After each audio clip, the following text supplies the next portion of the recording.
তাকবীর, নারায়ে রিসালাত।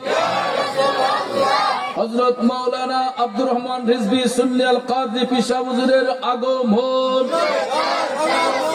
আমরা সকলে বলি মারহাবা।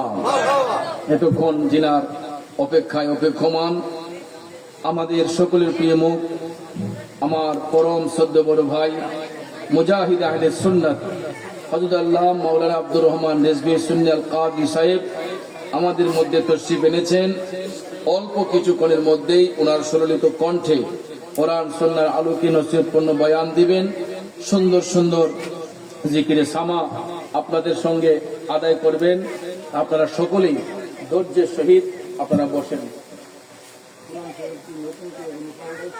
না, আমরা বাপদাদারা দেখছি মসজিদের বাইরে আদান দিতে, আমাদের গ্রামে সব মসজিদ দিতে এগুলো ইখতিলাফি মাসালা, এগুলা সমাজে বিভ্রান্ত হয়। এই জন্য দরজার মধ্যে আদান দেওয়াটাই মসজিদের ভিতরে ৫ ওয়াক্ত নামাজের আদান মসজিদের ভিতরে না, ৫ ওয়াক্তের আদান দেখছি বাবার সবাই। জি, অহন যারা ইমাম সবরা আছে মসজিদের ভিতরে আদান না। জি, আজান মানে আহ্বান করা, মুসল্লিদেরকে নামাজের জন্য ডাকা। এই জন্য আপনারা এটা খেয়াল রাখতে হবে, মসজিদ হচ্ছে নামাজের স্থান, আল্লাহকে সিজদা করার জায়গা, আল্লাহর ঘর মসজিদ, এটা ইবাদতের স্থান। আর আজান আহ্বানটা করা হবে আলাদা মিম্বর দিয়ে। আপনারা আগেকার মসজিদগুলো, পুরাতন মসজিদগুলো আপনারা যখন দেখবেন, আমি দেখেছি সকল মসজিদের মধ্যেই আজানের জন্য আলাদা মিনারা ছিল। এই জন্য এখন অনেক জায়গায় জায়গার সংকুলনে অনেকে মিনারা দিতে ইচ্ছুক হলো, অনেকে দেয় না, ভাবছে যে আজান তো ভিতরে দেওয়া হয়, কিন্তু মসজিদের ভিতরে আজানটা না দেওয়াই শ্রেয়।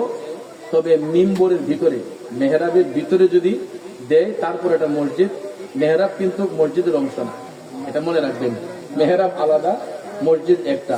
তো এই জন্য যে মেহরাবের ভিতরে যদি কেউ আপনার আজান দেয়, আহ্বান করে, তারপরে হবে। কিন্তু মসজিদের স্থান যেখানে ভিতরে, সেখানে না দেওয়াটাই উত্তম। বাহির থেকে আহ্বান করবেন এবং মুয়াজ্জিন সাহেবের যে কামরা আছে বা ইমাম সাহেবের যে কামরা, এটাকে মিনারা বানিয়ে আমরা সেখানে দাঁড়িয়েও আজান দিলে হয়ে যাবে। তারপরে এগুলো ইখতিলাফি বিষয়, এগুলা নিয়ে আসলে যারা জ্ঞানগর্ভ মানুষ তারাই এগুলা নিয়ে তাকরার করেছেন, গবেষণা করেছেন। এবং একটা কথা মনে রাখবেন, আল্লামা রিজভী সাহেব হুজুর কেবলা যেই সমস্ত মাসালার ফতোয়া দিয়েছেন, এগুলার মধ্যে তুরুপ ধরা বা এগুলার মধ্যে টেক দেওয়া এই বাংলাদেশে এরকম আলেম খুব কমই আছে। এই জন্য ওনার যে ফতোয়া তিনি দিয়ে গিয়েছেন, এগুলো আজ পর্যন্ত কেউ এগুলাকে এই কাউন্টার দিয়ে এটাকে নিচু করতে পারে না এবং কখনো পারবে না। কারণ তিনি হকের উপর অটল ছিলেন এবং তিনি মৃত্যুর আগ পর্যন্ত তিনি হকের উপর প্রতিষ্ঠিত ছিলেন। আল্লাহ যেন ওনাকে কামিয়াবি করে এবং ওনার দরজাত বুলন্দ করেন। সকলে বলে আমিন।